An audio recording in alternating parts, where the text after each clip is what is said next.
There you are. Start. NaMo वितरागाय, NaMo वीतरागाय, NaMo अरिहंताणम, NaMo सिद्धाणम, Namo Siddhanam. NaMo आयरियाणम, Namo Vayariyanam. NaMo वज्जायाणम, Namo Vasayanam. NaMo लोये सवसाहुणम। Namo Loe Savasahunam. ऐसो पंचनमुकारो, Eso Panchanamukaro. सौवपावपणासनो, Sauvapavappanasano. मंगलाणंच सवेस्तिम, Mangalanam cha Savesim. अडमम हवै मंगलम। Padamam Havai Mangalam. ओम नमो भगवते वासुदेवाय, Om Namo Bhagavate Vasudevaya. ओम नमः शिवाय। Om Namah Shivaya. जय सच्चिदानंद। जय सच्चिदानंद। जय सच्चिदानंद। भरत भाई साहब आए हैं और एक और पद का अनुवाद करके आए हैं, उसको स्क्रीन पर लगा लेते हैं पहले। एक मिनट।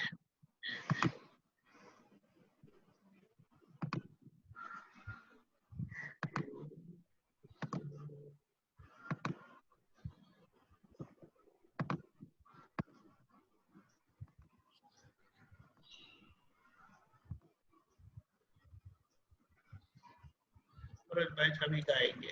जय सच्चिदानंद। जय सच्चिदानंद। जय सच्चिदानंद। जय सच्चिदानंद। जय जय जय श्रीमंदर स्वामी, अतिशय शोभित अंतरयामी। जय जय जय श्रीमंदर स्वामी, समता के सागर को वंदन, प्रकृष्ट पुण्य धारक वंदन, अनंत करुणा शिखर वंदन, नाथ निरंजन सतपूर्णांगी। जय जय जय श्रीमंदर स्वामी, धर्म तीर्थ के संस्थापक है, शरणागत के सिद्ध तारक है, क्षेत्र विदेह के परमारथ है, जीव राशि के हितेश्वरा श्री।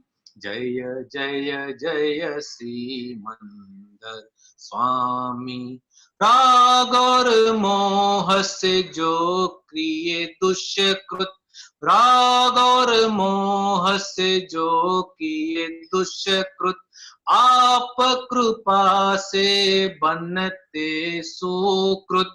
दिव्य ध्वनि त्वं से हम संस्कृत, मधुरालापी हिमाल कौशी। जय जय जय श्रीमंदर स्वामी, त्रिभुवन बांधव नाथ गुरु हो, तारण तारण कल्प तरु हो, परम विभूति मूर्त स्वरूप हो, मरम प्रभुति प्रेम ही मूल हो, सर्वात्मा के सुख हितकारी। जय जय जय श्रीमंदर स्वामी, देह है फिर भी सीधा चल सुख, साकारी सीदानम हरिमृत, अष्टकर्म से निश्चय मुक्त, आप सुदर्शन मुक्ति मार्गी। जय जय जय श्रीमंदर स्वामी।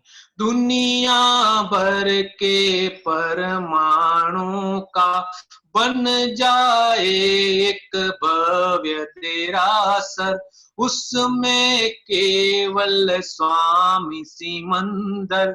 सर्वभूतेषु आत्मवृत्तेश्वर, बाकी रहे वे सब आत्मार्थी। भक्ति पूर्ण ही मोक्ष मिलापी।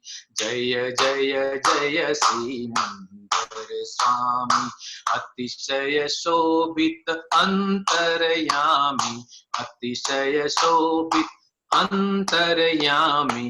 जय जय जय श्री मंदिर स्वामी, जय जय जय श्री मंदिर स्वामी, जय जय जय श्री मंदिर स्वामी।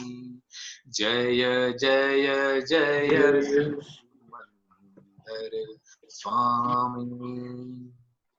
जय सच्चिदानंद। बहुत अच्छे, बहुत अच्छे। Very nice. सत्संग की ओर बढ़े हम। कौन आएंगे पहले?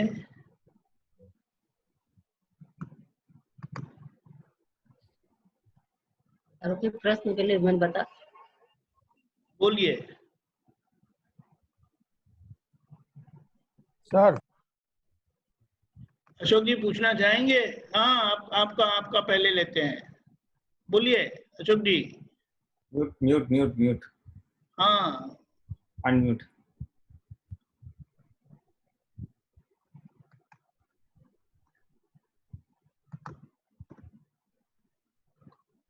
अनम्यूट स्वामी करें। जी, हाँ बोलिए। जय सच्चिदानंद। हाँ जी। एक आज ये अपने दिव्य देशना में आया है, कीमत भाव की है, भाव पूर्वक व्यवहार चलता है तो सतयुग ही है। तो मैं ये तो जान गया कि कीमत भाव की है, ये तो समझ में आता है। और भाव पूर्वक व्यवहार का चलना ये कैसे हो, ये जरा समझाइए। भाव पूर्वक यानी क्या है कि हमारे अच्छे भाव है जी ये अच्छे भाव से हम व्यवहार करते हैं तो उसको जी जी का व्यवहार कहते हैं। जी जी जी। हाँ, तो हमारे लिए क्या हो सकता है, ये तो खाली एक उदाहरण के लिए हाँ हाँ कि भाई Yes. देखो मुझे किसी को दुख नहीं देना है, ये मेरा एक जी भाव है। घर में बिल्कुल। व्यवहार सभी जो मेरे घर के सब सदस्य है उन हाँ सभी हाँ सदस्यों के साथ मैं हाँ हाँ दुख ना हो इस तरह से व्यवहार करने की मेरी भावना है। बिल्कुल बिल्कुल। भावना के अनुसार मेरा व्यवहार होता है तो फिर सत्युग ही है, क्योंकि टकराव नहीं होगी। अच्छा अच्छा। और कहीं भी ऐसा हो तो मैं एडजस्ट हो जाऊंगा, ये मेरी एक भावना है। जी जी ये तो एक एग्जाम्पल है। इसमें और एक और आगे ले सकते हैं कि भाई कोई दोषित है ही नहीं, हाँ मेरे हाँ व्यवहार हो रहा है, मेरे हाँ साथ हाँ अच्छा भी हो रहा है या बुरा हो रहा है, वो मेरे ही हिसाब का परिणाम है, मेरे कर्मों का परिणाम है। बिल्कुल। ये मेरे समझ में रहता है तो फिर कोई मेरे से जरा उल्टा सीधा करता है तो मुझे तुरंत ध्यान आ जाएगा कि हमारे पीछे हमारी पिछली गलती का ये परिणाम आया है, जो दुख है यानी वो निमित्त है और हिसाब मेरा है। मैं भी यही समझ रहा था इसका कि जैसे मतलब ये जो इफेक्ट है, इफेक्ट में अपन जो भाव करते हैं तो वो अच्छे भाव करते रहें तो वो हाँ, सतयुग ही है। हाँ यही यही है ना स्वामी जी? हाँ, ये भाव हमारे हाथ में है, उसके अनुसार परिणाम व्यवहार हो या न भी हो। अच्छा अच्छा। हाँ, कभी क्या है कि हमारा डिस्चार्ज कुछ टेढ़ा है और हाँ डिस्चार्ज का फोर्स अधिक बढ़ जाता है हमारे भाव के फोर्स से। मेरी तो भावनाएं दुखना, लेकिन कुछ हो गया और मैं अत्यंत क्रोधित हो गया, हाँ हाँ हाँ कभी मेरा व्यवहार मेरे भाव के अनुसार नहीं भी होगा। हाँ हाँ। हम सब महात्मा ये जो सत्संग सुन रहे हैं, ये जो पुरुषार्थ कर रहे हैं, वो इसी के लिए तो पुरुषार्थ कर रहे हैं कि बिल्कुल बिल्कुल। मेरी प्रकृति आज के ज्ञान के अनुसार नहीं चल रही, वो पिछले जो भरा हुआ माल है उसके हिसाब से डिस्चार्ज हो रही है। बिल्कुल बिल्कुल। उसमें मैं क्या पुरुषार्थ कर सकता हूँ, कौन सी समझ रख सकता हूँ, उसका क्या उपाय हो सकता है ना। तो व्यवहार उसके अनुरूप हो ना हो, लेकिन वितराग मार्ग में भगवान की दृष्टि में भगवान ने क्या कहा कि आज आपके क्या भाव है उसकी कीमत अधिक है, आपके वर्तन की इतनी कीमत नहीं रखता हूँ, क्योंकि वो पिछले अवतार का जमा हुआ आज परिणाम है। आज आप जो पुरुषार्थ करोगे, आप जो भाव रखोगे, उसके अनुसार आपका अगले भाव में परिणाम आएगा। बिल्कुल। इसलिए कीमत तो भाव की ही है हमेशा के लिए। दादा भगवान ने भी हमको बताया था कि मैं जानता हूँ महात्मा जो है जिन्होंने सबके पास आत्मा दृष्टि है, भले उनका व्यवहार कुछ भी अबड़म गबड़म हो, लेकिन अंदर से तो शुद्धात्मा पद को प्राप्त किए और प्रज्ञा उसके विरुद्ध में है, तो आगे पीछे साफ तो जरूर करेंगे वो, है ना? एक दूसरा और है। हाँ ना, एक मिनट ना आपका लेते हैं, लेकिन इसका गलत इस्तेमाल नहीं होना चाहिए। हाँ, कि वो ये तो मेरा वर्तन पिछले अवतार का है, नहीं, ऐसे जवाबदार तो है हम भी, उसको साफ हाँ उसका साफ तो करना ही होगा। शुद्ध व्यवहार के सिवाय मोक्ष नहीं है। हाँ, लेकिन ये तो खाली समझ नहीं, लेकिन आज हम दोषित नहीं है, लेकिन उसको साफ सूफी प्रतिक्रमण जो भी कहो वो तो रहेगा। नहीं, भावपूर्वक व्यवहार ये नहीं समझा मैं, क्या है भावपूर्वक? यानी ये अपना जो हमारा अहिंसक भाव है, अच्छा अच्छा, मुक्त जाने के भाव है, छूटने हाँ के हाँ, भाव है, निर्दोष देखने के भाव है, बिल्कुल बिल्कुल बिल्कुल।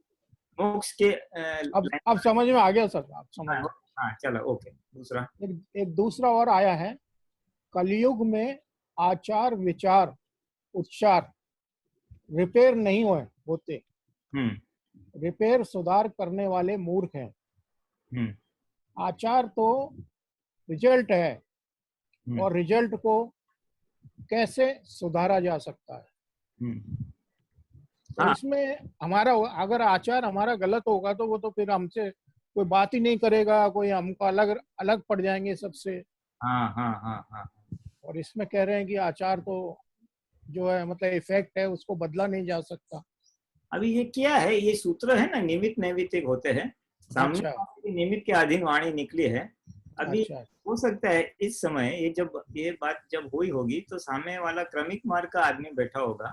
अच्छा, क्रमिक मार्ग में क्या रहता है भाई, ये आचार सुधारो, झूठ मत करो, चोरी मत करो, तो शायद उसके परिप्रेक्ष्य में, उसके रेफरेंस में।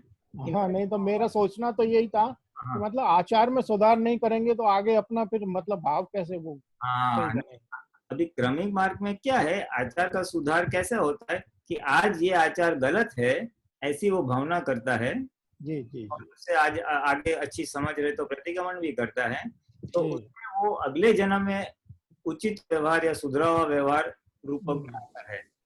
जी जी जी। और हम महात्माओं के लिए थोड़ा अलग हो जाता है, दृष्टि प्राप्त किए है ना, तो हमारे लिए क्या है कि हमारे लिए तो हमारा इसमें अहंकार बिल्कुल तन्मायाकार नहीं होता है जो आचार है, तो उसमें हम विड्रॉ हो जाते हैं। प्रज्ञा हमको सावध करती है, चेतावनी देती है, हम इसका प्रतिगमन करके साफ करते हैं, इसमें से विड्रॉ होते हैं ना, धीमे धीमे जितना विड्रॉ हो जाएंगे ना उतना प्रकृति शमन होते होते वो नॉर्मल हो जाएगी। एक और ले लूं स्वामी जी, ये कल पूछा था लेकिन मेरे समझ बैठा नहीं। संयम यह पुरुषार्थ है। हाँ, संयम यह पुरुषार्थ है और समता वह ज्ञान से उत्पन्न होने वाला स्वभाव है। हाँ हाँ हाँ हाँ। तो यम को भी पुरुषार्थ कहा है और संयम को भी पुरुषार्थ कहा है। यह दिखने वाला संयम नहीं है, पुरुषार्थ दिखता नहीं है। हाँ, एक्चुअली भगवान की भाषा में, वितरागों की परिभाषा में संयम किसको कहा गया है? क्रोध मान माया लोभ, जो हमारे कषाय है, कषाय का संयम करना उसको संयम कहा गया है। जी जी, बिल्कुल। संसार त्याग कर दिया उसको संयम ही नहीं बोलते, वो त्याग है। बिल्कुल बिल्कुल। तो जितना जितना हम संयम करेंगे वो पुरुषार्थ है, और वो सीधी बात है, वो पुरुषार्थ तो अंदर ही होगा ना, बाहर नहीं दिखाई देगा। बिल्कुल बिल्कुल। हाँ, तो ये अंदर वाला पुरुषार्थ हो गया। बिल्कुल।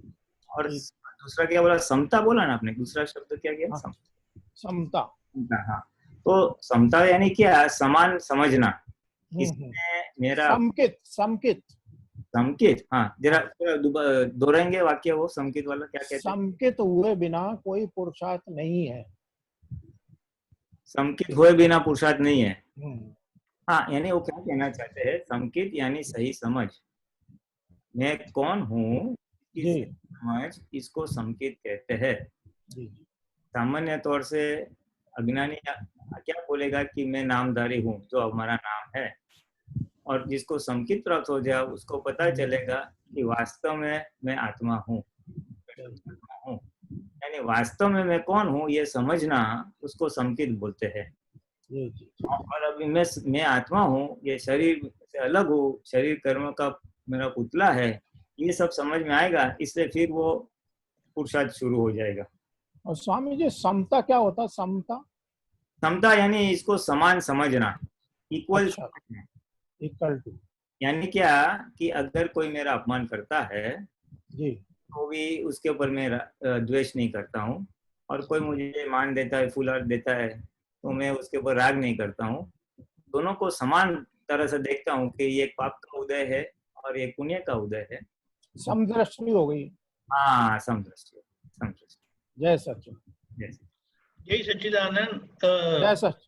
अशोक जी, ये रेफरेंस क्या था? ये अभी जो आपने ये बताया ना, संयम वगैरह, इसका संयम हाँ, पुरुष। ये आप्तवाणी 4 है सर।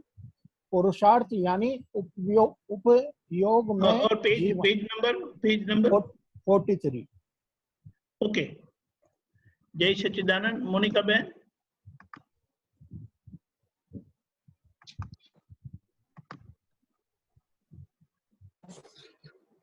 जय सच्चिदानंद स्वामी जी। हाँ, जय सच्चिदानंद।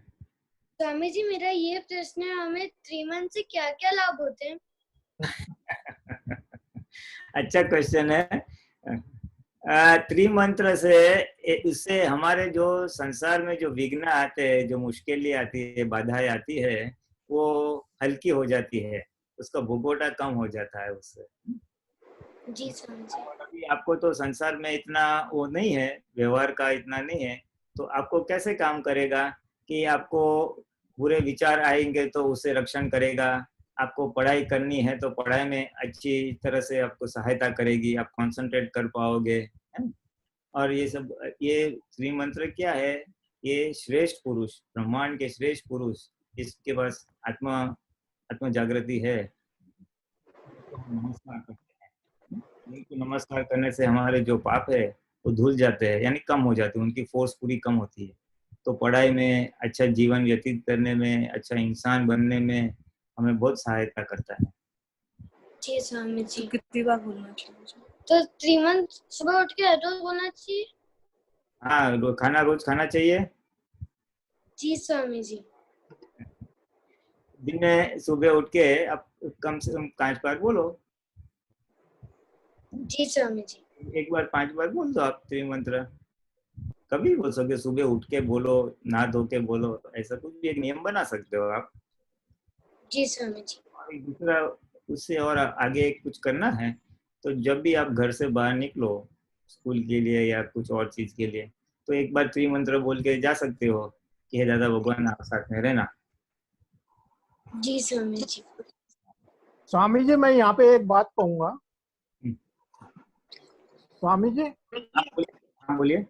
मैं यहाँ पे एक बात कहना चाह रहा था कि हम दादा से मतलब इतना कुछ मांगते हैं कि हमारी वहाँ रक्षा करना, वहाँ रक्षा करना, हमारे साथ वहाँ विराजमान रहना, ये करना, वो करना, जबकि उनकी हमसे अपेक्षा यही है कि बस आप मोक्ष में जाएं, और वो भी हम 1% भी नहीं कर पाते। 1% क्या नहीं कर पाते? मतलब कहाँ चल पाते हैं हम, तो फिर घूम जाते हैं इधर उधर दुनिया में। हाँ, तो दादाजी यही कहते हैं, मैं जानता हूँ ये कलयुग का माल है, सब प्रकृति सब कलयुग की है, हमको माफ कर दिया है, लेट गो कर दिया है। अच्छा अच्छा अच्छा। बोले आप 1% नहीं, आधा % भी मुझे याद करते हो, हाँ, मैं आपकी सुन लूंगा। बिल्कुल बिल्कुल। में क्या है, ये आधे % से 1%, 1% से 10% होगा। नहीं नहीं, देखो आप नियमित सत्संग में आ रहे हो, कितनी सारी बात सुनी, तो कुछ ना कुछ कहीं ना कहीं अप्लाई तो होगा दिन के व्यवहार में, फिर और सत्संग बढ़ेगा और समझ बढ़ेगी। और त्रिमंत्र का तो स्वामी जी बहुत वो होता है, मतलब तो ऐसे ऐसे आपका आहिस्ता आहिस्ते प्रगति तो हो ही रही है, ऐसा लगता है। लेकिन वो क्या है कि भरा हुआ माल ज्यादा है ना, इसलिए हमको नेट रिजल्ट लगता है कि अभी भी 85 या कमजोरियां ही कमजोरियां भरी है। तो ऐसा है, ये अनंत अवतार का ये कचरा भरा हुआ है ना, हाँ, कचरा भरा है तो टाइम तो लगेगा ना साफ होने में। और त्रिमंत्र तो जैसे जिसने ज्ञान नहीं लिया हुआ है ना, वो भी बोल सकता है। हाँ, सभी के लिए ये हाँ, पांचों सत्साधन जो है ना, त्रिमंत्र, नमस्कार विधि, नव कलम, प्रार्थना, ये असीम जयकार, ये पांचों बिल्कुल जनरल सभी के लिए। बिल्कुल, जय सच्चिद। जय सच्चिदानंद। अशोक जी, आपको विनती है कि ऐसे बीच में मत आइए, क्योंकि सर, किसी का प्रश्न चल रहा है ना तो वो उसकी कंटिन्यूटी टूटती है। सॉरी सॉरी सॉरी हाँ, सर, प्लीज प्लीज। सॉरी, वो बिटिया अभी वो सोचने लग गई अब मैं क्या करूं। Sorry sorry sir. Okay, please take care. हाँ, जय सच्चिदानंद। दीनम, आपका हो गया? जी स्वामी जी। जय सच्चिदानंद। जय सच्चिदानंद। जय सच्चिदानंद। जतन देवी, आरव। जय सच्चिदानंद स्वामी जी। हाँ, जय सच्चिदानंद। जय सच्चिदानंद स्वामी जी। जय स्वामी जी, जैसे कि मैं कोई भी अच्छा काम करता हूँ, मतलब कि लोग मेरी प्रशंसा करते हैं, बहुत अच्छा किया, बहुत अच्छा किया। मैं उसको 3-4 बार करता हूँ तो फिर उसके बाद लगता है कि ये तो मैं बहुत अच्छे से कर लेता हूँ, उसका घमंड हो जाता है। तो या तो मैं ऐसा करूँ कि ये जो काम कर रहा हूँ अच्छे वो ही छोड़ दूँ, या फिर मैं घमंड कैसे दूर करूँ, इनमें से क्या करूँ? नहीं, अच्छे काम तो जरूर जारी रखो, अच्छे काम जारी रखो। अभी जो घमंड वाला भाग है वो बहुत बड़ा प्रश्न है। मुझे तो खुशी हुई कि इतनी छोटी आयु में आपने बहुत बड़ा प्रश्न पूछा, जो आपके लिए नहीं लेकिन सभी बड़ों के लिए, हर एक के लिए, मोक्ष मार्ग में जाने वाले हर एक व्यक्ति के लिए ये तो एक प्राथमिक और बहुत ही आवश्यक प्रश्न का जवाब है। जी, प्रश्न है जिसका जवाब सबको ढूंढना है। तो घमंड यानी मान बोलते हैं, एक ऊंचाई की भरी भाषा में क्रोध मान माया लोग बोलते हैं ना, तो मान आ गया, समझ गया मैं आपकी बात। ये स्वाभाविक है, हर इंसान में ये अंदर रहता ही है, इसलिए आपके अंदर भी है। और ये घमंड खड़ा होना वो भी एक स्वभाव है, क्योंकि अहंकार को पुष्टि मिलती है ना, अरे वाह वाह वाह वाह, तो हो जाता है मैंने कुछ किया, मैं कुछ हूँ, ऐसी हवा भर जाती है। तो क्या करने का उसका उपाय ये है, हमें अपने आप को, आरव को सही समझ देने की। देखो आरव, ये तो सारे संजोग इकट्ठे हुए और आपका कार्य संपन्न हुआ, इसलिए आपको सबने वाह वाह की। उसमें एकाध संजोग नहीं होता तो ये आप ये जो काम अच्छा किया वो नहीं कर पाते। अभी आप सत्संग में बैठे हो तो उसके लिए आपकी सेहत अच्छी होनी चाहिए, स्कूल अच्छी नहीं होनी चाहिए, फिर ये कंप्यूटर या इंटरनेट चलना चाहिए, कितने सारे संयोग इकट्ठा होते तभी हम आप सत्संग में जब बैठे हो ना अभी। जी, वैसे कोई भी कार्य देखो, आप घर में चाय भी बनानी है तो कितनी सारी चीज लगती है ना चाय बनाने में।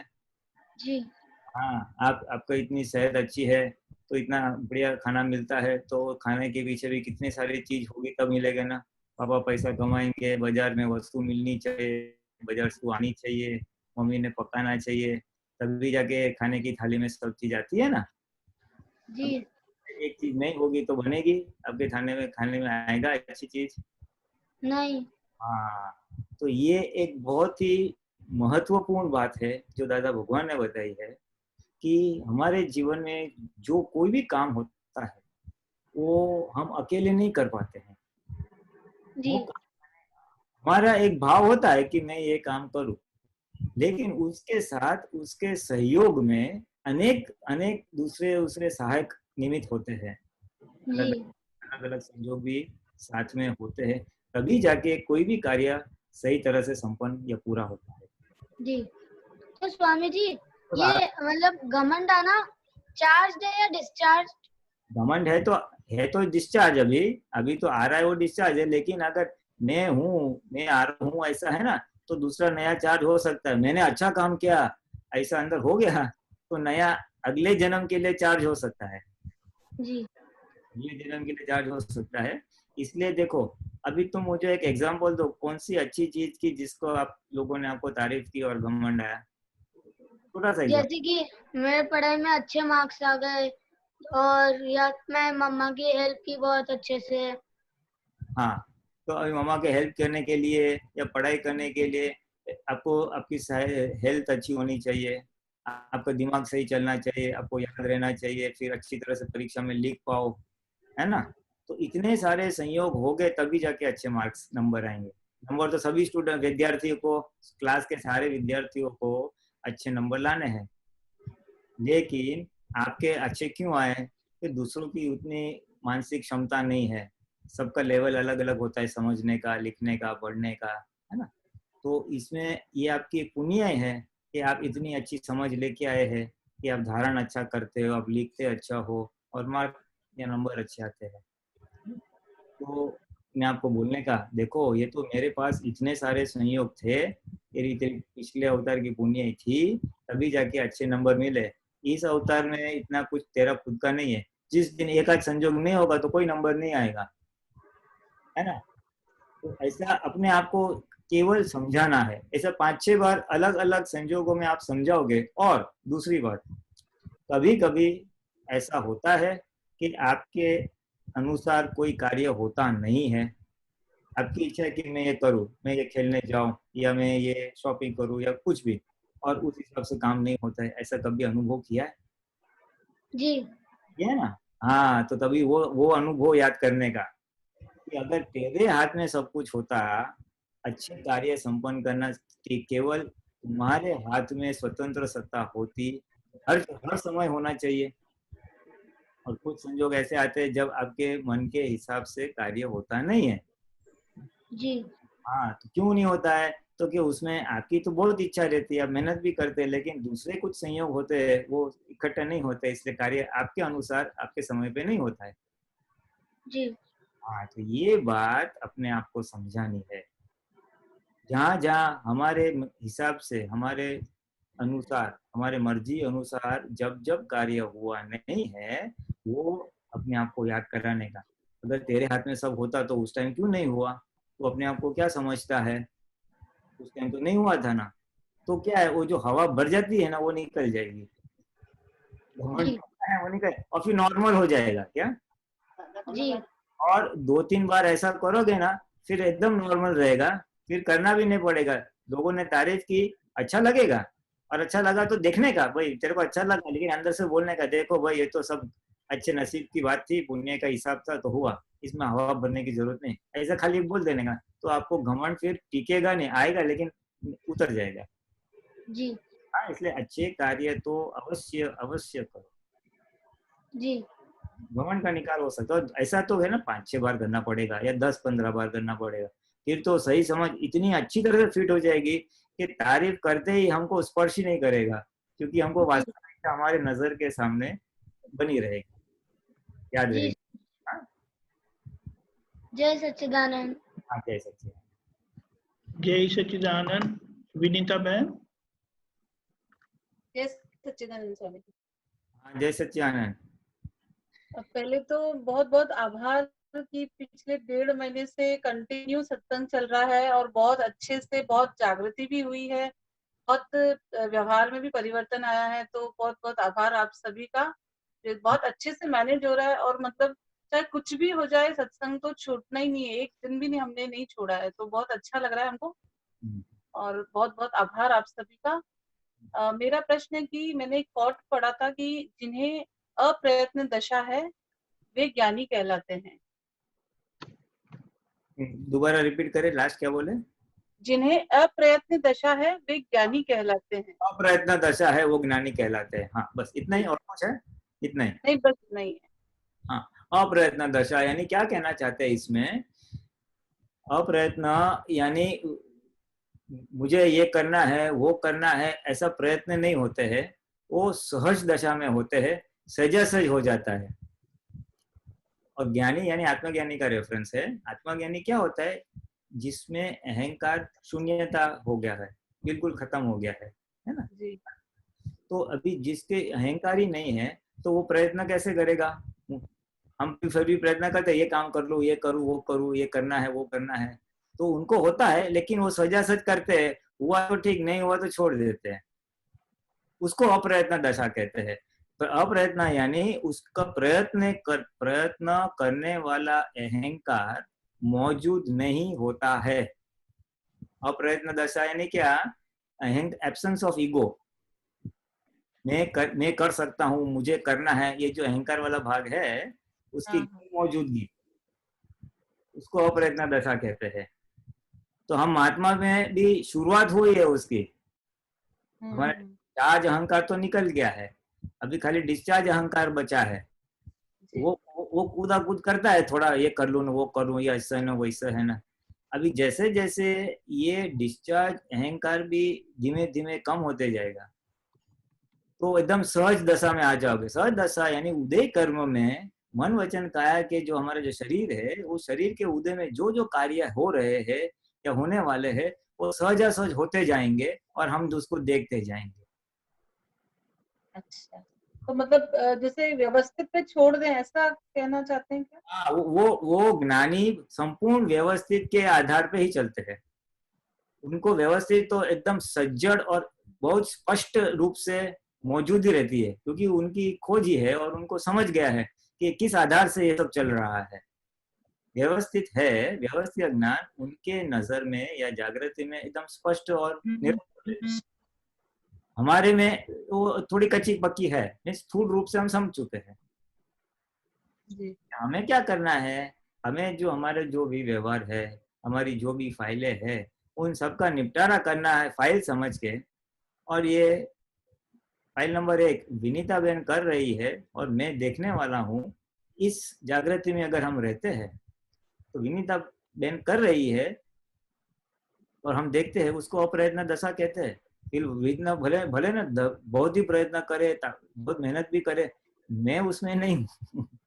वो उसको भरा हुआ माल कर रहा है, उसका भरा हुआ फाइल नंबर 1 का भरा हुआ माल कर रहा है और हम देख रहे हैं उसको। तो उसमें से ईगो वाला भाग निकल गया ना, मैं करती हूँ ना, मैंने इतना कोशिश की ना फिर भी नहीं हुआ, वो भाग निकल जाता है जी। तो वो अप्रयत्न दशा की ओर हम जा रहे हैं। तो करने वाला ही है। मन वचन काया क्या है, मन वचन काया चार्ज हम करके आए हैं और चार्ज करके आए इसलिए वो डिस्चार्ज तो होना ही है। तो वो तो निकलेगा ही और हम उसमें से निकल जाते हैं, यानी अहंकार उसमें से विड्रॉ हो जाता है, उसको अपने आप ऑपरेट होने देता है और देखते रहता है भी क्या हो रहा है। तो ये अप्रयत्न दशा की ओर हम जा रहे हैं। हाँ, लेकिन समझना, हाँ सत्संग में बोले तो अप्रयत्न दशा यानी अभी रसोई होनी हुई तो होगी, मैं प्रयत्न नहीं करने वाले हो। तो वो आटा बुनते हैं, रोटी अच्छी हुई तो हुई, मैंने कोई प्रयत्न नहीं किया, ऐसा नहीं। अच्छा, हाँ, वो छोड़ने देने का व्यवस्थित में होगा, वो उसका गलत इंटरप्रिटेशन हो जाएगा। हाँ, एब्सेंस ऑफ ईगो यानी मैं कर रही हूँ ये नहीं। फाइल नंबर 1 को अच्छी तरह से करवाने का, उसको बोलने का सबको पसंद आए ऐसी रसोई बनाओ, अच्छी तरह से बनाओ, ध्यान रख के बनाओ, वो सब सावधानी करें। हमारी फर्ज से चूकना नहीं चाहिए, क्योंकि दूसरी ओर मन वचन का से किसी को दुख नहीं देना, ये भी बात है। मोक्ष जाना है, फाइलों का निपटारा करना, ये बात भी है। इसमें नॉर्मल पूरा सब व्यवहार करने का, ज्ञानी पुरुष भी नॉर्मल सब व्यवहार करते थे। उनके भी धर्म पत्नी दी हीरा बात है, उनसे भी अच्छे से दो मीठे शब्द भी बोलते थे, आपके बिना अच्छा नहीं लगता है, सब ड्रामा करने का। मैं ज्ञानी हो, हाँ मैं ज्ञानी हो गया, अभी तुम्हारे से कुछ लेना देना नहीं, ऐसा नहीं। यानी नॉर्मलिटी में हमको सब करना है, करने वाला अलग है और मैं अलग हूँ, उतना रखने का। नॉर्मलिटी अगर हम चूकेंगे ना और किसी की शिकायत आएंगी ना, तो हम मोक्ष नहीं जाएंगे, नहीं जा पाएंगे। सबका नो ऑब्जेक्शन सर्टिफिकेट लेने का है। यानी बैलेंस करने का है, आप समझ गए ना? हाँ, बहुत अच्छा समझ। जय सच्चिदानंद। जय सच्चिदानंद। जतन देवी। जय सच्चिदानंद स्वामी। जय सच्चिदानंद स्वामी जी। हाँ जी, जय सत्यानंद जतन देवी। जय सच्चिदानंद। ये संसार के सभी जीवों के प्रति संपूर्ण आराधक भाव और सभी समकति जीवों के प्रति संपूर्ण आराधक भाव मेरे हृदय में सदा संस्थापित रहे। जो संसार के सारे क्या बोले, कौन से लोग, जरा पहले वाला आधा बोले, आधा संसार संसार के सारे विराधक सभी समकृति जीवों के प्रति संपूर्ण आराधक भाव मेरे हृदय में सदा संस्थापित रहे। पहले संसार के सभी जीवों के प्रति संपूर्ण अविराधक भाव। संसार के सभी जीव के प्रति अविराधक भाव है ना। हाँ जी। हाँ, यानी जो संसार के सारे जीव है, जो जिसके पास आत्मदृष्टि है या नहीं भी है, उसके प्रति अविराधक भाव, यानी मैं विराधना ना करूं, इनको गलत ना बोलूं, खराब ना करूं, ऐसा अविराधक। और सारे संकितधारी जीवों के प्रति कौन सा संपूर्ण आराधक भाव। आराधक भाव, हाँ, संपूर्ण आराधक भाव, यानी जो संकितधारी है, जिनके आत्मदृष्टि प्राप्त की है, मोक्ष की ओर जा रहे हैं, उनके प्रति आराधक भाव, यानी एक प्रकार का आराधन करना, यानी विनय करना, उनके तद्रूप होना, उनके जैसे होना, ऐसा आराधक भाव कहना चाहते हैं। यानी संकितधारी लोगों के लिए मैं आराधक रहूं, ताकि मेरा भी संकित गाढ़ हो, मैं भी मोक्ष मार्ग में आगे अच्छी तरह से प्रयाण करूं। बाकी लोगों के प्रति मैं को विराधना नहीं करनी है, बस किसी का क्लेम ना हो मेरे लिए, इस तरह से वो कहना चाहता है। ठीक, बोल कहिए। स्वामी जी, मेरे भाई का भी एक प्रश्न है। हाँ। स्वामी जी, मेरा ये प्रश्न है कि लालच को दूर कैसे करें। जैसे कि मेरे को आइसक्रीम चाहिए तो मैं पापा मम्मी को लानी पड़ती है, तो इसके बारे में आप थोड़ा और समझा दो ना। अरिष्ट बेटे, ये अंकल को भी आइसक्रीम बहुत पसंद है। हमको वे होते हैं तो हमें आइसक्रीम खाने को मिलती है। हाँ, देखो ऐसा तो है ना बेटा, आइसक्रीम खाओ, उसका कोई हरकत नहीं है, नॉर्मलिटी में खाओ, सजा सच खाओ, एक्सेस नहीं करनी चाहिए। और अगर एक अच्छे बेटे की तरह, एक अच्छे इंसान की और तरह मैं इतना थोड़ा बोलूंगा कि आइसक्रीम के लिए जब भी इच्छा हो तो मम्मी पापा से बोलो, जरूर बोलो, लेकिन जिद मत करना, क्योंकि उनको भी मालूम है आपको पसंद है, और उनका कितना आपके लिए अच्छा है और कितना अच्छा नहीं है वो उनको भी मालूम तो है ना। वो आपके दुश्मन तो नहीं है, आपके हित में ही करेंगे। आपके मैं जिद्दी बहुत करता हूँ तो लानी पड़ती है। हाँ, तो वो अच्छा है कि बुरा है?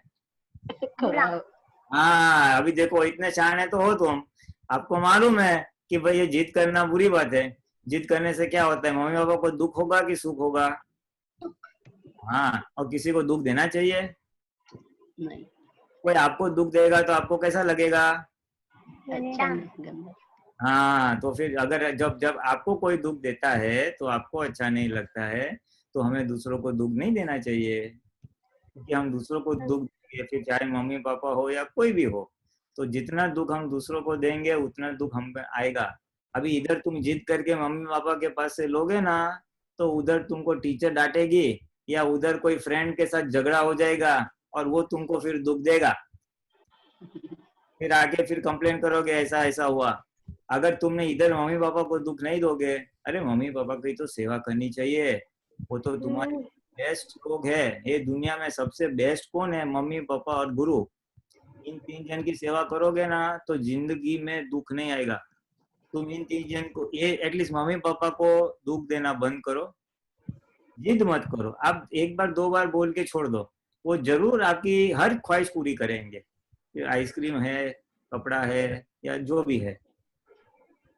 अगर तुमने इतना भी कर दिया, हाँ, तुमने केवल इतना भी कर दिया, तो तुम्हारे माँ बाप माता पिता के इतने आशीर्वाद मिलेंगे, और ये आशीर्वाद का परिणाम क्या आएगा मालूम है?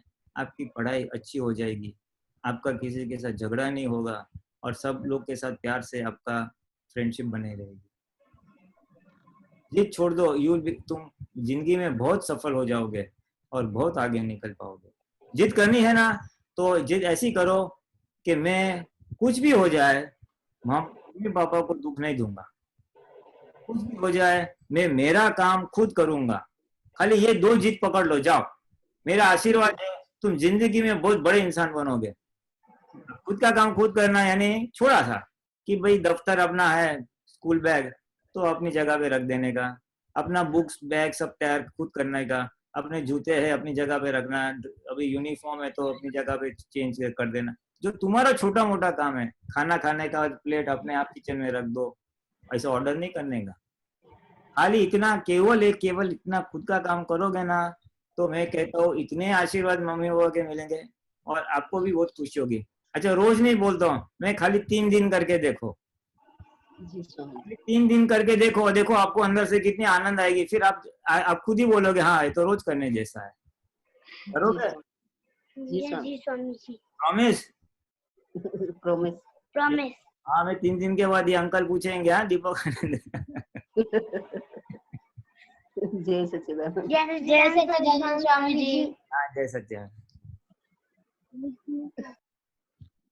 जय सच्चिदानंद। अब किसी प्रश्न है? किसी का हाथ नहीं दिखाई दे रहा मुझे। हाँ, भारती बहन बम्बई, बोलिए। जय सच्चिदानंद। हाँ, जय सच्चिदानंद, बोलो। કાલે મમ્મી અને હું 11 માટે બેઠા હતા, ખૂબ સારું લાગ્યું, હલકું લાગે છે સારું સારું સારું. અને સાંજે બહુ પીઠ દુખતી હતી, એમાં થોડી વાર લેતી હતી, એમાં એક જોકો આવી ગયો. એમાં સિમંદર સ્વામીના દર્શન થયા. હા, સુરતના સિમંદર સ્વામી. ઓકે. દિવસે શુદ્ધાત્મા એમાં જ રહેવાયું. સારું સારું સારું. ભૂલીનાથ जी, जस्ट એને હિન્દીમાં કહી દેજો ને, એને શું કીધું? હા હા હા. હવે બીજું કઈ કેવું છે કે હું જરા હિન્દીમાં કહી દઉં આટલું? કહી દો. हाँ हाँ. अभी ये जो है इनकी, इन्होंने ये बताया कि उन्होंने वो दादा भगवान की जो 11 थी वो कुछ कल की थी और उनको बहुत अच्छा अनुभव हुआ 11 का, कि बहुत ही हल्का महसूस हो रहा है। दिन भर मैं शुद्धात्मा हूँ इसकी जागृति रही, और दोपहर को थोड़ा नींद आ गई तो वहाँ पे सपने में सिमंदर स्वामी के दर्शन हुए, जो कामरेज मंदिर में प्रतिमा है उसके, और उसको बहुत अच्छा लग रहा है। ऐसा वो अपना 11 का अनुभव थोड़ा बता रही है। हाँ बोलो। सच्चिदानंद। गीता बहन। जय सच्चिदानंद स्वामी जी। हाँ, जय सच्चिदानंद स्वामी जी। जैसे हमें अनुकूल संयोग आते हैं और प्रतिकूल संयोग आते हैं, 2 तरह के संयोग होते हैं, तो क्या हमें उन अनुकूल में भी संभाव का ही संभाव रखना है? आपको क्या लगता है, दूसरा कोई विकल्प है? विकल्प कुछ नहीं है, लेकिन अभी तक दृष्टि में यही आता था कि वहीं भी जन जाता था कि जहाँ प्रतिकूल हो ना, वही हमारी दृष्टि जाती थी। लेकिन अभी ध्यान आया कि वो भी तो संयोग, वो भी तो संभाव से निकाली तो कर लेना, क्योंकि अटकाते तो हमें दोनों ही है ना। बिल्कुल बिल्कुल, दोनों संयोग है। आत्मा को छोड़ के सब संयोगी है। ये शरीर और शरीर से संलग्न हर एक चीज संयोगी है। शरीर में यानी हमारी वाणी, हमारे शरीर में दुखना, ठंडक मिलना, हमारा अंतस्करण, मन, बुद्धि, चित्त, अहंकार में उतार चढ़ाव आना, ये सब संयोगी है। मन वचन का पूरा संयोग के अधीन ही है, पूरा का पूरा संयोग के अधीन है। पाप और पुण्य, अनुकूल और प्रतिकूल, ऐसे दोनों ही प्रकार के संयोग आते रहेंगे। और भगवान महावीर ने भी यही कहा, दादा भगवान ने भी यही कहा, हम चमकीदार महात्माओं को क्या करना है, दोनों संयोगों के ज्ञाता दृष्टा रहना है। ज्ञाता दृष्टा यानी उनको देखना, उसमें तन्मय आकार नहीं होना, आके उसको पसार हो जाने देने का, पास होने देने का, बस। ये हमारा पुरुषार्थ कहाँ पे है? तो अनुकूल संयोगों को भी देखा संयोग के स्वरूप में कि भाई ये पुण्य का उदय था, मुझे ठंडक दे रहा है, मुझे प्रसन्नता दे रही है, आनंद दे रहा है, खुशी दे रही है। और प्रतिकूल संयोग है तो मुझे दुख हो रहा है। ये दोनों को देखना है। अभी मुझे की जगह पे हमें फाइल नंबर 1 को समझना है। यानी अनुकूल संयोग में गीता बहन के ऊपर क्या असर हो रही है वो देखना है। हाँ, गीता बहन प्रसन्न होगी, तो मीठे शब्द बोलेंगे, उल्लास में आ जाएगी, ये सब भी देखने का। और गीता बहन को बोलना, जैसे मैंने अभी इस लड़के को बताया ना कि भाई देखो ये पुण्य का उदय था, तो सब अच्छा अच्छा आपको सुनने को मिल रहा है। कल यही व्यक्ति अगर पाप का उदय होगा तो यही व्यक्ति कुछ ऐसा करेगी जिससे आपको दुख होगा, तो समझना वो व्यक्ति निमित्त है। तो समझना वो व्यक्ति निमित्त है और हिसाब आपका है। कौन सा हिसाब? आपका पाप का हिसाब। अभी जरूरी नहीं आपने उस व्यक्ति के साथ किया हो जो आपको आपने दुख दिया, कहीं और भी कुछ गलती है पीछे की जिसका परिणाम स्वरूप आज आपको दुख आ रहा है ये व्यक्ति के निमित्त से। यानी ये भी मेरा यानी गीता बहन का उदय है पाप का, वो सुख दुख दे रहा है, तो उसको ज्ञान से समझ लो, उसको ज्ञाता दृष्टा रहकर निपटारो, कुछ जरूर है तो करेक्टिव एक्शन पुरुषार्थ के स्वरूप में करो और आगे बढ़ो। महात्माओं ने क्या करना है? पानी की तरह बहते रहना है, अटकना नहीं है। संयोग है उसको देख के चला जाना। हाँ, कभी कभार हो सकता है कि कोई भारी संयोग है तो उसकी असर कुछ ज्यादा समय तक रहेगी, ये पॉसिबल है, लेकिन उसको भी समझना है कि ये भी एक संयोग है, ये थोड़े दिनों के बाद जाएगी। इतना अगर हम उसको संयोग के स्वरूप में देख सकते हैं तो ये हमारा सही वास्तविक ज्ञान का उपयोग होगा। हमारा ज्ञान क्या कहता है? हमारी 5 आज्ञा क्या कहती है? सारे संयोग है और आज्ञा की परिभाषा में सारी फाइलें हैं, और उन दोनों का पसंदीदार फाइल और नापसंदीदार फाइल दोनों का संभव से निपटारा करना है। ऐसी आपने केवल भावना करनी है आज, ऐसे केवल नक्की करना है। उसके अनुसार हुआ नहीं हुआ वो आगे की बात है, लेकिन वो पसंदीदार कोई आया व्यक्ति या किसी ने ऐसा किया तो बोलने का शुद्धात्मा नमस्कार करो, या दादा ये भी फाइल है, ये भी एक अनुकूल संयोग है। ऐसा अंदर से समझ रखोगे उस समय तो आप सेपरेट हो जाओगे, उसकी असर ज्यादा नहीं टिकेगी। उसी तरह से प्रतिकूल संयोग में भी यही ज्ञान रखने का, ये भी संयोग है, हमारा कुछ हिसाब है, साफ कर दो और आगे बढ़ो।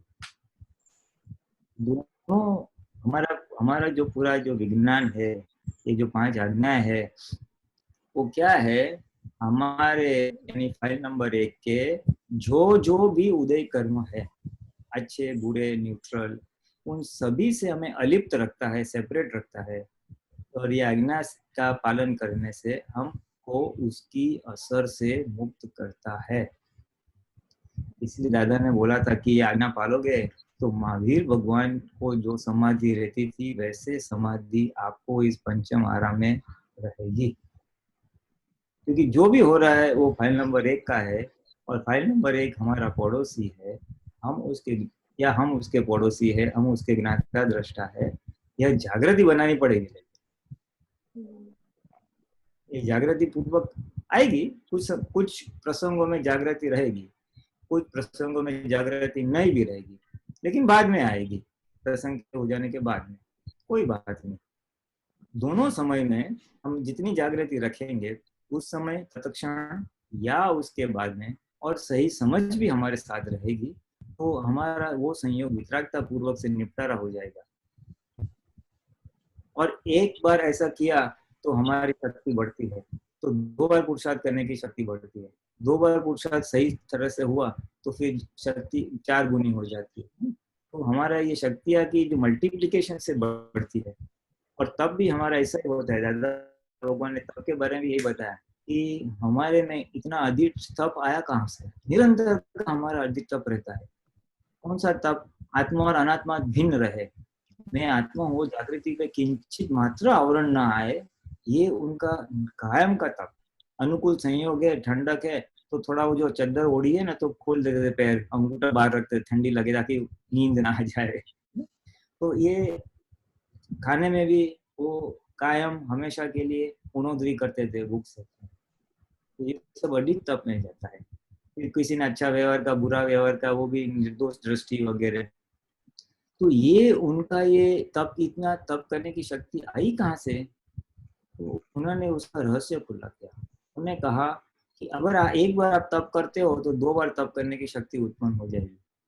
यानी किसी ने आपका अपमान किया तो अंदर से एकदम की तकलीफ होती है, अहंकार को छंछेड़ा होता है, लेकिन आप ध्यान से भाई हिसाब है, वो निमित्त है, निर्दोष है, अंदर तपोगे और सामने रिएक्शन नहीं आएगा, संयम आ जाएगा। एक बार ये तप किया तो आपके पास 2 बार तप करने की शक्ति ऑटोमेटिक आ जाएगी। दोबारा ऐसा होगा तो ऑटोमेटिकली आपको ये जागृति हाजिर रहेगी। 2 बार तप किया तो 4 बार तप करने की शक्ति आएगी, 4 बार किया तो 16 बार करने की शक्ति आएगी।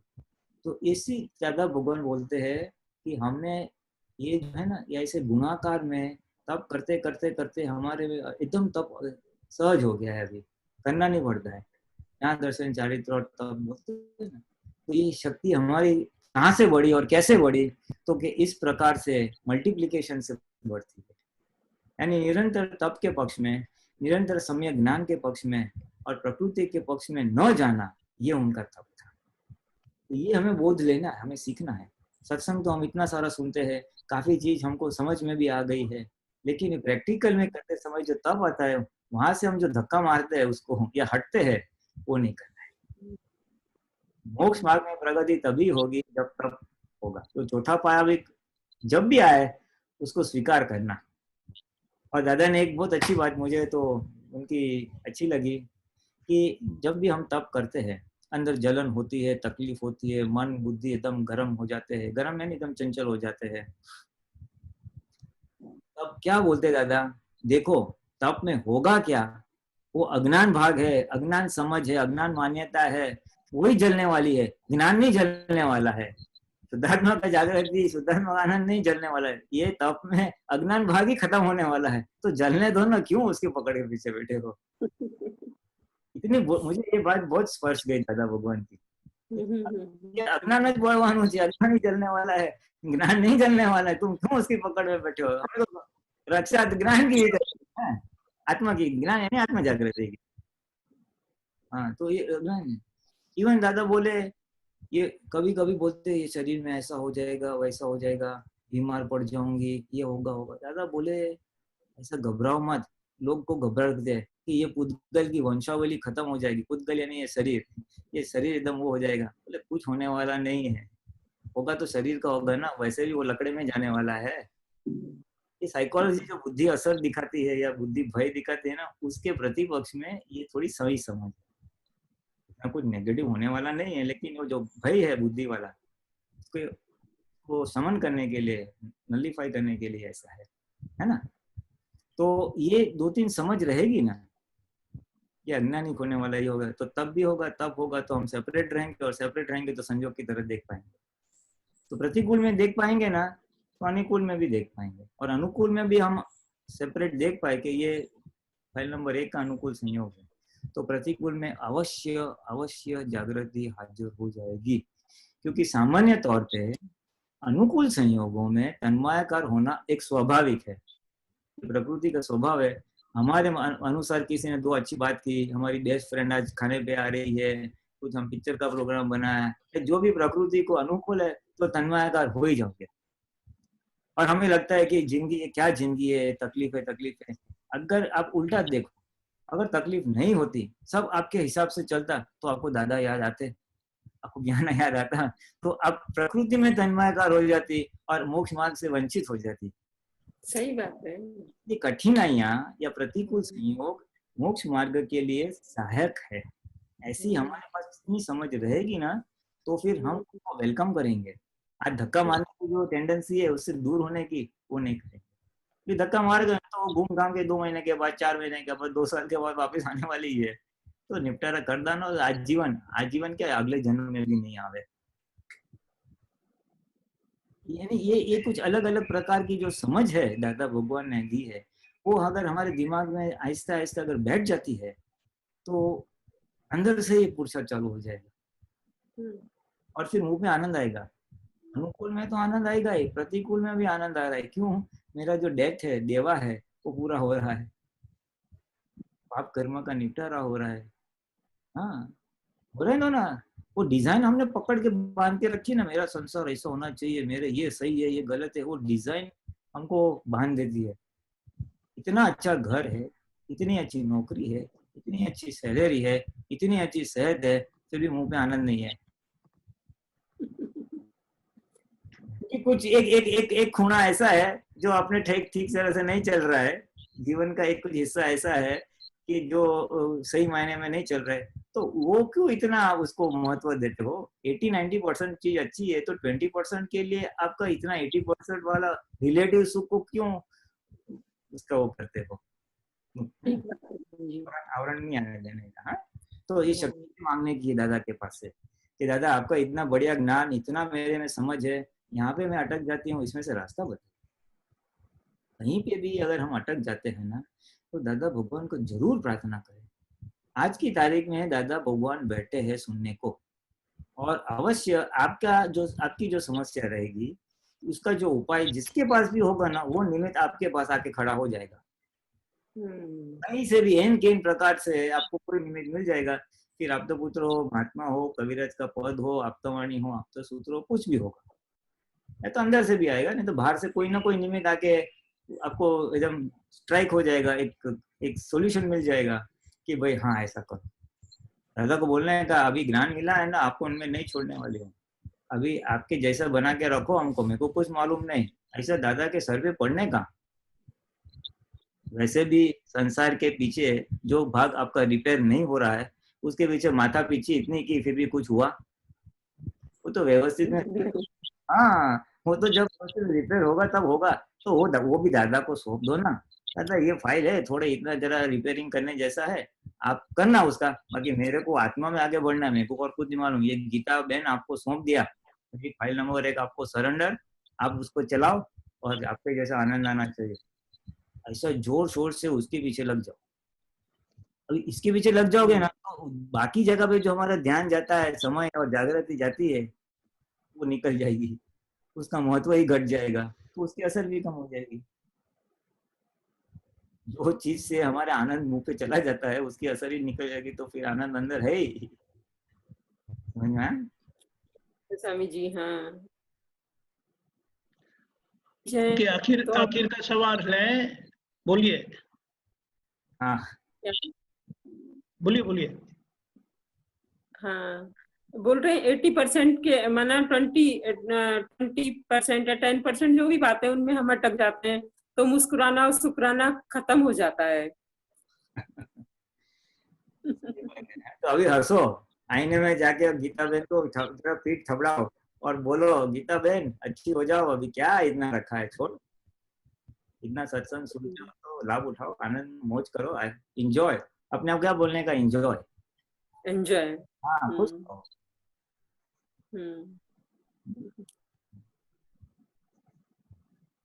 ठीक है स्वामी जी, कोई और प्रश्न ले लो, है किसी और का? जय सच्चिदानंद, किसी और को प्रश्न है तो बताइए। आखिर का प्रश्न आज के हिंदी सेशन का।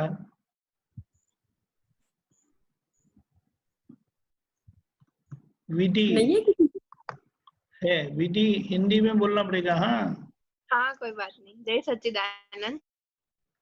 हाँ जय सच्चिदानंद। मेरा क्वेश्चन ये है कि प्रमाद का अर्थ क्या होता है?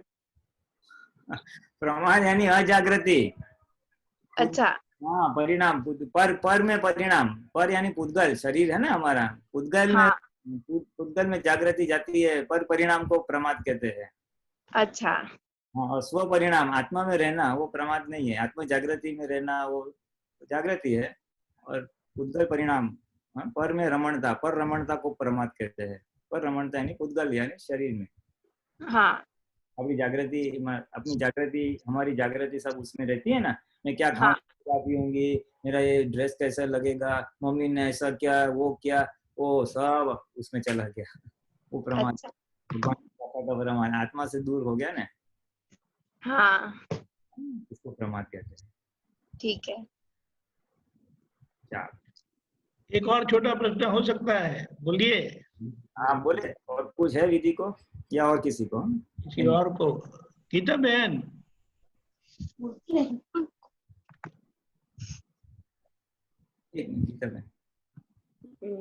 स्वामी जी, कभी कभी ना जैसे ऑफिस में या समाज में या सोसाइटी में कोई भी, तो किसी को देखते ही तो ऐसा अच्छा लगता है, और किसी की प्रकृति को देखते ही मतलब ऐसा अजीब सा लगता है। वो उससे कैसे हम मतलब वो करें?